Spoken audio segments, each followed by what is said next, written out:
First, I'm French. My English is very poor, but I have a passion, it's racing. You know, today, racing is big in the world, but my family background was in the bread making, but my passion was in motorsport. And motorsport was in my blood. There is a thing in common between baker and motor racing is a heat, is a fire. A long time ago, I made the decision to dedicate my life to better racing driver safety. That was one thing. I became my duty and my honor to protect drivers. The reason for me is simple. Save life is priceless, and the finest accomplishment one can ever do. And the right way to help motorsport my true passion. You know, in the 70s, it was not a lot of racing, but it was a lot of people was dying. I remember at this time it was every year disappear racer. Every year, doesn't matter which series. You know, my friend Jackie Hicks told me one day, you know, at the beginning of the year, we were 25 friends. At the end of the year, we missed some. Like telling Hemingway, there are only three sports: mountain climbing, bullfighting, and motorsport racing. The rest are just games.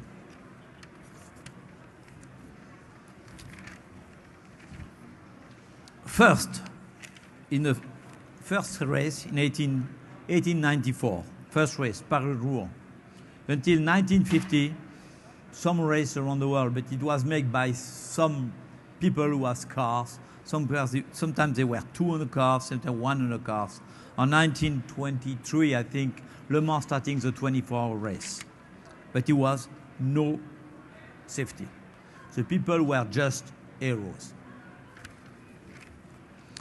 In 1950 starts the safety. First leather helmets, two-piece racing suits, and the first belt who come from the US military aircraft. What was a big, big change. In 1970, when I start my company, I had no problem. I was alone.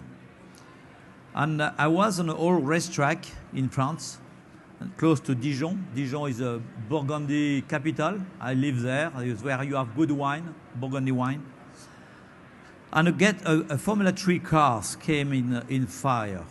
And the guy who was inside was badly burned. And I decided, really at this time, said, we have to do something for these people. 1971, Williamson died in Netherlands Grand Prix. And we lost so many friends between 1973 and 1974.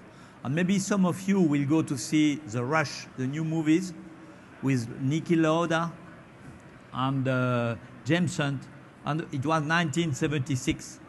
And it was my first year where we have equipment in Formula One with a guy who was Jacques Lafitte. You will see at the end of the race, Jacques on the race in Japan. But a year later, 1977, Niki Lauda was wearing my stuff. And in 1979, we had about 80% of the people. It was the first time the racing suits were good for the fire, comfortable, they were good balaclava. It was a big step in racing in Europe. America at this time was, for me, too far. First time I've been to see you in America is 1978 for the Long Beach Grand Prix. 1970, racing is a nutshell. Few racers around the world, estimation about 10,000, only amateur racers. Some professional, but with not a lot of money. Very little safety development and no real interest in it. Many fatalities every year. It's a part of the game. Few countries have racing events. The USA are multi-form of motor racing, completely different that we have in Europe. Motorsport, major West European countries are deeply involved in motor racing due to big race first constructors like Porsche, Ferrari, all these people. Around the world, it was few racing tracks around the world, not a lot. A lot of rally, hill climbing, and hill climbing, but here in America you have a dragster, you're starting to have dragster, NASCAR, who was very popular. Major racing classes are popular: road racing, rally, endurance 7, Formula 1, IndyCar, NASCAR, and low media coverage. Excuse me. 75-90, a huge increase in participation. In some years, a lot of new amateur racers or professional motor racing. It was a huge expanse. All the car manufacturers, they came to racing because it was the cheapest way to promote the products on a track, on the road. Many new FIA and the FIA standard came. It was the first standard for racing suits. It was 1986, short times ago, not so long ago. And SFI came in 1987, 88, something like that. And it was the first it was the first time that people consider that the risk was not acceptable in racing. And in the same time, motorsport expanded in a lot of new countries. And in the 1990, it was Berlin East country fall down, you know, more China people, a lot of more. New racetracks are built in Europe, USA, Australia, Asia. You can see now is thousands of racetracks around the world. New racing classes and championships are created. Vintage racing begins a big thing. Motor racing gets a lot of media exposure with Formula 1, IndyCar, drag racing, NASCAR, and endurance 7 like 24-hour Le Mans. Motor racing is now a full-fledged industry as well as an advertising and business platform for automobile manufacturer, team supplier, and racing organization. It shows that now racing is so big around the world. Motorsport are today the focus of worldwide community, a small circle but a large family.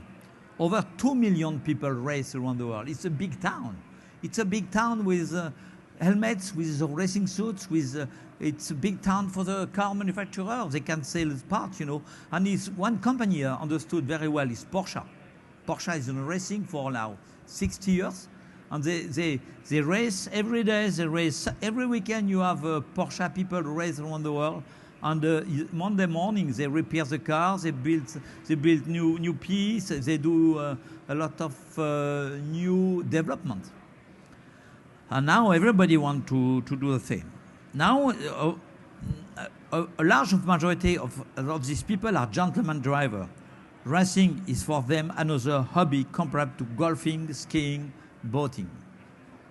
Improved safety equipment now better to protect the driver. Each now rarer fatal accident put together engineers, medics, and suppliers to task in creating more advanced safety protection. More developing countries, a lot of countries now. You will see later, we will show you that in Goodwood this year in June, it was a meeting with 140 different countries around the world to take care of the safety for the racing driver. Because the racing driver is no more young rooster with 18, 19, 20 years old. The majority of the racing driver, I think, is 65, 70% are more to 40 years old. And these people, they are no more here to win the race. They have to have a good weekend. New racetrack still built on the world to meet the demand for more racing venue. It's a lot also of road racing. I saw some minutes ago, 30 minutes ago, he was Roger Norman over there, Mr. Barra-1000. He was on the side waving me like that. And next week it will be the Barra-1000 in Ensenada. How many people will be there? Maybe 200,000, 300,000 people will watch the race. 1,000 miles, you know, it's a huge event.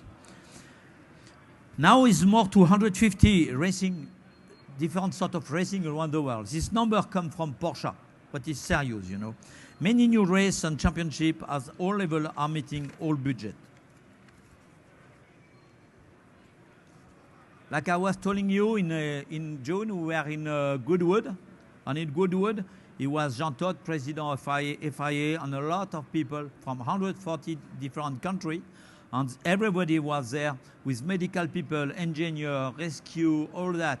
Maybe 400 people, 300 people were there just to talk on safety, how we can help safety. Because without safety, it will be no more racing. Focus on motorsport. Motorsport must be as safe as possible to stay attractive. Race on weekend, back to home Sunday night, take time, spend time with the family, and back to work on Monday to make money for the next race. Motorsport must be safe, protect any driver at any level to attract more new racers. New racers are willing to join motorsport as a hobby, entertainment, fun, good time. The performance is not the priority today. Motorsport is now a business platform for street or car manufacturers to promote their products. They need motorsport and they need it safe. Driver safety is also crucial to keep this industry with positive perspective. Hundreds and thousands of people around the world are working in racing, you know. Just in my company, we are 150 people, you know, and we just take care from the driver, from the shoes to the hands. Last year, we manufactured 15,000 hands. 15,000 is a small part here. It was a big invention to save life. Since the beginning, the motorsport industry has generated dozens of thousands of jobs and business models. Team supplier, racetrack, parts, medical, a lot of people. Plus, is a large support for many surrounding business, tourism, hotel, restaurant, flight. Furthermore, this industry is also supported by a massive number of volunteers. What is incredible, in racing you have volunteers everywhere. 24-hour Le Mans is 3,000 volunteers for a 24-hour race. 3,000. Do you imagine how many sandwich, how many bottles of water is for 3,000 people? Where do they sleep? What do they do? It's very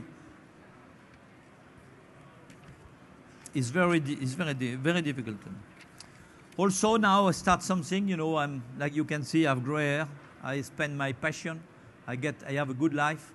I love your country. When I'm in your country, I live in a beautiful area.